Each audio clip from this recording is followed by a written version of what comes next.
நிறைய பெனிஃபிட்ஸ் இருக்கக்கூடிய முருங்கைக்கீரையை வச்சு பொடி செய்ய போகிறோம்.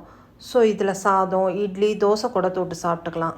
ஸோ முருங்கைக்கீரை அடிக்கடி சேர்த்துக்கிறதுனால எலும்பு பற்கள் வலுப்பெறும், ரத்த சோகையை கட்டுப்படுத்தும், நோய் எதிர்ப்பு சக்தியை அதிகரிக்கும், பார்வை திறனை மேம்படுத்தும். ஸோ ஒரு ஃப்ரை பேனில் 1/2 கப் கடலைப்பருப்பை கருக விடாத வறுத்துட்டு ஆட் பண்ணிவிட்டு 1/4 கப் உளுத்தம் பருப்பையும் ஆட் பண்ணி கருக விடாத வறுத்து ஆட் பண்ணிக்கோங்க. ஸோ 1/4 கப் பொட்டுக்கல்லையை லைட்டாக வறுத்துட்டு ஆட் பண்ணிக்கிங்க.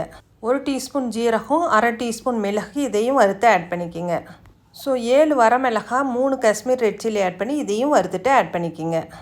10 பல் பூண்டை தோலோடு தட்டி ஆட் பண்ணி அதையும் வறுத்துட்டு ஆட் பண்ணிக்கிங்க. 1 கப் முருங்கைக்கீரை, 2 கொத்து கருவேப்பிலை அதையும் நல்லா வறுத்துட்டு நல்லா மொறுமொறுன்னு ஆகிற வரையிலும் வறுத்துட்டு ஆட் பண்ணிக்கோங்க. பொடிக்கு தேவையான அளவு கல்லுப்பு ஆட் பண்ணிவிட்டு ஈரப்பதம் போகிற வரையிலும் வறுத்துட்டு ஆட் பண்ணிக்கிங்க. மிக்ஸி ஜாரில் ஆட் பண்ணிவிட்டு பெருங்காய பவுடர் ஆட் பண்ணிவிட்டு நல்லா கொரகொரப்பாக அரைச்சிட்டா ஹெல்த்தியான முருங்கைக்கீரை பொடி ரெடி. இது போல் ரெசிபிக்கு நம்ம சேனலை ஃபாலோ பண்ணுங்கள்.